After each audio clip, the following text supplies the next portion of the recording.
Hi, welcome to another Entitled Parents episode of StorytimeGuru. In this episode, we will read 3 of the best Entitled Parents stories. Our first episode is titled, "M rams into my mom's food truck and says it's our fault." Our second episode is titled, "M thinks her child is the exception to the no children allowed rule for a live audio recording." Our third episode is entitled Mother Gives Her Daughter My GCSE Sketchbook. Hope you like it. If you like my content, please support my channel by clicking like and subscribe, and don't forget to hit the notification bell. Posted by Red-Headed Elf. M rams into my mom's food truck and says it's our fault. Hey guys, you may remember me from my last post here about a very sexist woman. Well, today I have a new story again revolving around my mom's food truck. Okay, so it was around 1 o'clock and my mom, brother, and I were driving around looking for a place where we could park Mom's food truck. He ended up settling on a decently big and popular park and head up there to sell some food to the park goers and pay the bills. We get to the park and park the truck next to the main playground. I barely unbuckle my seatbelt when I feel a bump from the back. It wasn't enough to damage anything, but it was very noticeable from inside the vehicle. Me and my brother immediately get out to see that a car had bumped into us.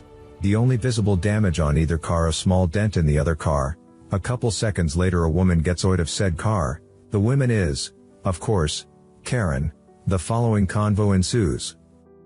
M equals Karen, me equals me, B equals brother, M equals mom. EM, my car. M looks at me and B. EM, you two did this.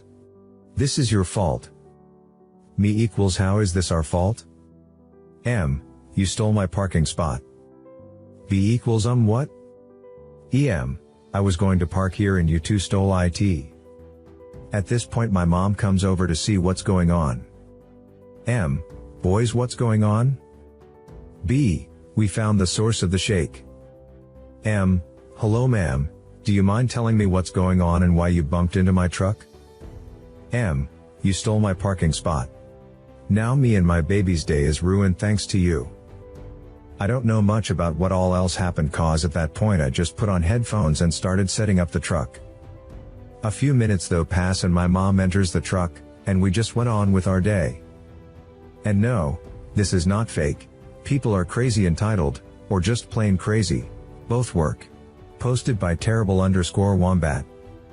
M thinks her child is the exception to the no children allowed rule for a live audio recording.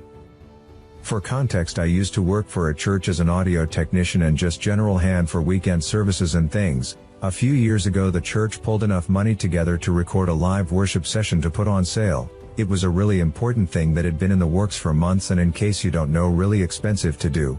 So the decision was made to not allow children under the age of 12 or 13.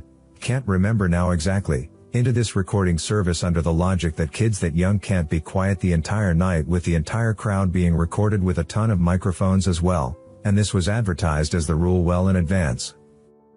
Me, standing at the main entrance welcoming people and explaining what to expect, sees her walk up with her kids. "Excuse me ma'am, but children under a certain age aren't allowed in the service tonight. We have activities and alternative arrangements ready for them in the other building." M, what? Me, explains again while still getting stared at. M, but my kids are really mature and grown up. They will be fine, don't worry. Trying to end the conversation. Me, still somehow being polite. "Ma'am, that could probably be true, but if I let your children in I would have to let other children in who wouldn't be, and they could ruin the recording. I have to apply the rule equally." M, I don't care about other people's kids, I want my kids with me. Sees my supervisor walking to the door to the audio booth next to me. "Hey supervisor, Terrible_Wombat won't let my kids come in, but you know they are fine, right?" Supervisor, no? You know the rules for tonight. He's right, they can't come in. M, looks at both of us fuming. "Well, if they can't come in then we are going home." Supervisor and me, that is certainly you're right. M stormed away with embarrassed kids, and we went on with the night without a care in the world. Side note, the CD turned out great and the church raised a lot of money for charity with it. If I recall correctly, it was supporting local drug and alcohol addiction treatment centers. Edit. Shout out to all the mad lads trying to dunk on me and turn a fundraiser for drug and alcohol treatment centers into some nasty because, religion I guess? Anyways, good job missing the point. Posted by the Dark Brotherhood 7. Entitled Mother Gives Her Daughter My GCSE Sketchbook. Don't think I'll have to go through this, but I'll put it here anyway. Entitled Mother Me. Also, sorry about mobile, see. For context, I needed to pick up my sketchbook full of my GCSE coursework in art classes, but my horrible anxiety made me email my teacher asking if she could send it to me, but I was out and my sketchbook was given to my neighbor. I was getting home from school as usual today and I noticed a letter in the door and it's pretty much saying how I wasn't home, so my sketchbook was given to my next door neighbors. I give myself 10 minutes to calm my nerves to go ask for it. I eventually calm down a little and knock on the door, and she opens it, clearly expecting someone else. As her face drops, I can barely think straight and I'm biting my hands. I have dermatophagia. Basically I chew off my skin from stress. I can't explain, so it's best to look up, and she looks annoyed. I can see her young daughter in the kitchen behind her, looking through my previously packaged sketchbook. In a really sarcastic sounding voice, "Can I help you?" Me, sort of muffled because I'm biting.